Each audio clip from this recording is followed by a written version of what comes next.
those monuments.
booting up. I was terrible at the Tetromino arrangers.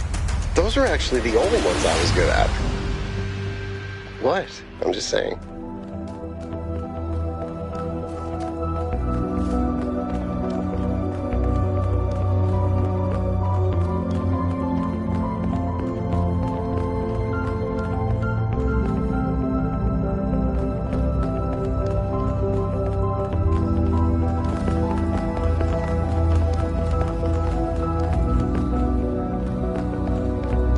Is that some kind of anti-gravity? I'm not sure. Could be, I guess.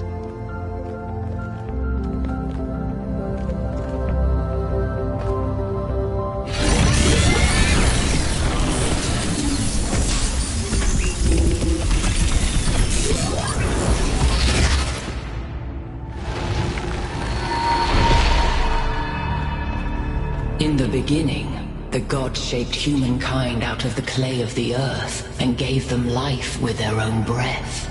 But who is closer to perfection, the creator or the created?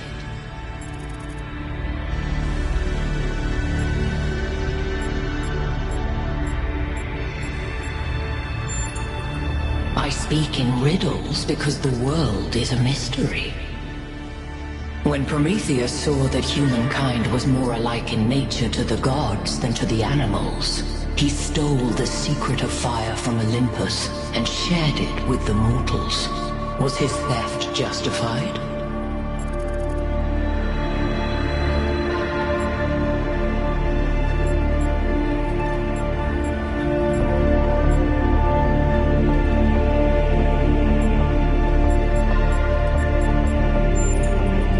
Zeus did not own fire. Why should humankind? Angered by the betrayal of Prometheus, Zeus punished humankind by creating Pandora. He gave her a box, and when she opened it, from inside escaped sorrow and suffering. All that remained within was hope. What does this mean?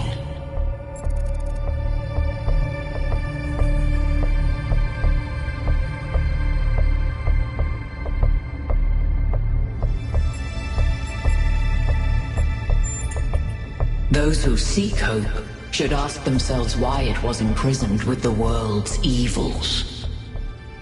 Creature of clay, you stand before the fire. Will it make you whole, or will it destroy you? Consider the shadows cast by the flame, but do not mistake them for truth.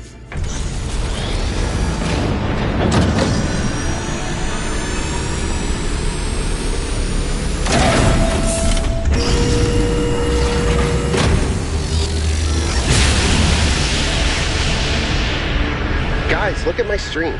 The beam 1K activated is connecting to the pyramid. That looks like a massive amount of power.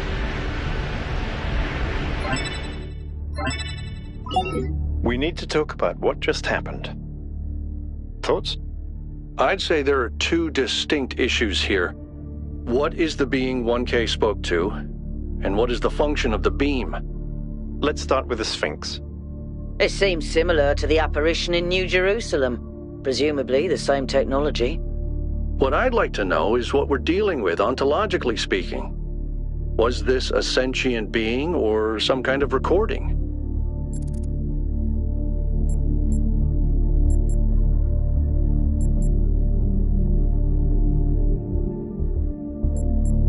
That doesn't necessarily mean that it's intelligent.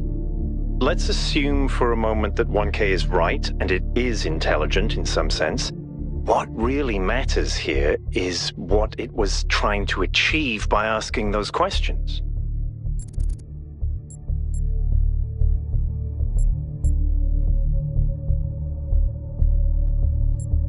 Remember what I said about switching it off? I thought it seemed like... riddle isn't quite the right word. A challenge, maybe?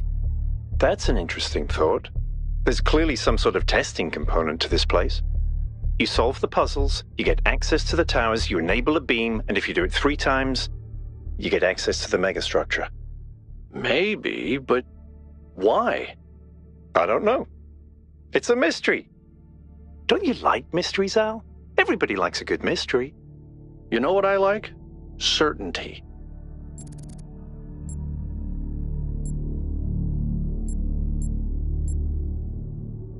That's the spirit. 1K, keep solving puzzles. The rest of you, as you were.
I think we're done here for now. Let's head over to the next site.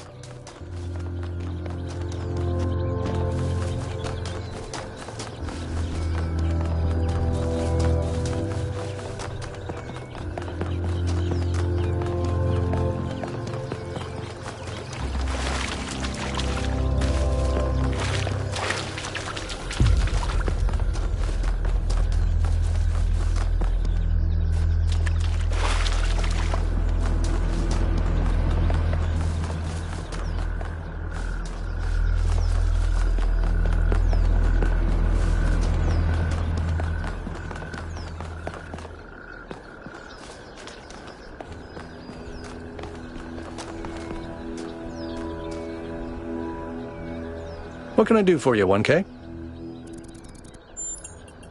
Me? Well, I was born when New Jerusalem was a lot smaller than it is now, and there was a lot of work to do.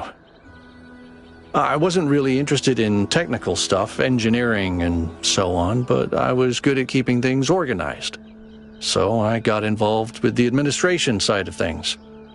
Making sure the scavenging teams focused on the right materials, keeping track of our energy usage, that sort of thing. I think we've accomplished what the founder wanted us to, and I'm proud that I helped make that happen.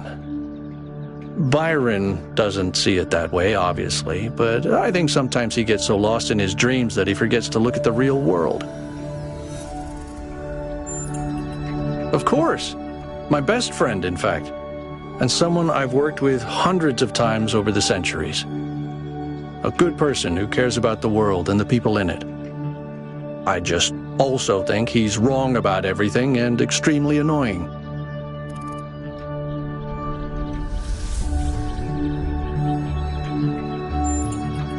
The founder taught us that we must never lose track of other people's humanity, even if they disagree with us. We're all in this together, even if we can't always see eye to eye. I think the only reason to build a lab in so remote a location is because you're trying to hide, because what you're doing is dangerous.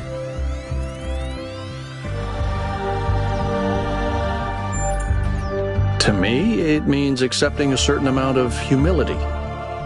Our ancestors thought they could master the world with no regard for any other organisms. They failed to see themselves as part of a greater whole. I think the founder realized where they went wrong and tried to offer us a different path. A path where we have a place in this world, but the world is not ours.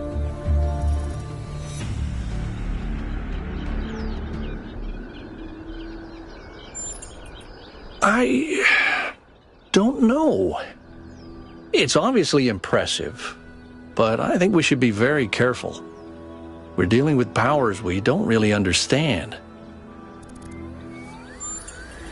Well, puzzles, or trials, as Elohim calls them, were used as part of the process that created the founder, and they're still part of how we're born. They symbolize the human ability to understand the world and solve problems. But nowadays, they don't have a practical application. They are a common motif in the arts, though. The only physically existing puzzles I can think of are in the Museum of the Simulation. So, to answer your question, no idea. Whatever that being is, it told us that we stand before the fire. That can only be a warning, and I think we should take it seriously. We don't want another New Alexandria.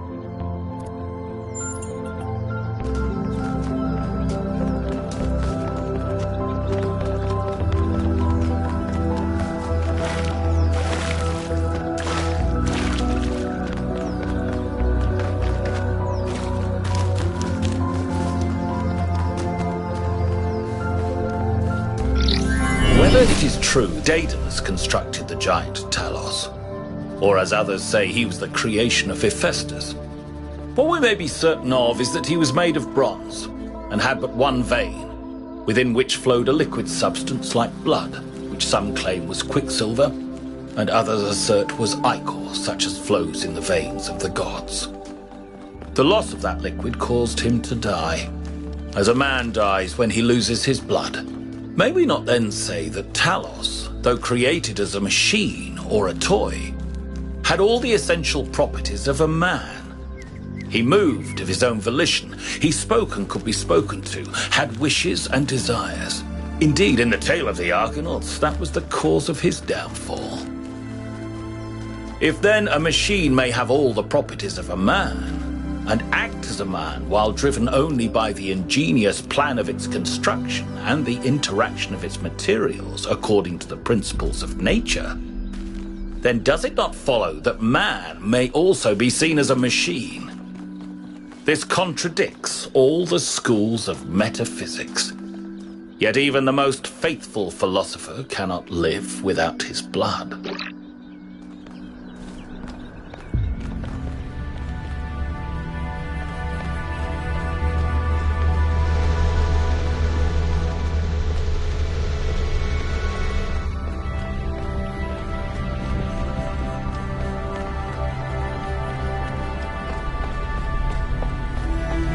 This is very similar to the structure where you found the schematics. Check out the terminals. Maybe there's something that'll help us understand who built this place. They have to have left something behind.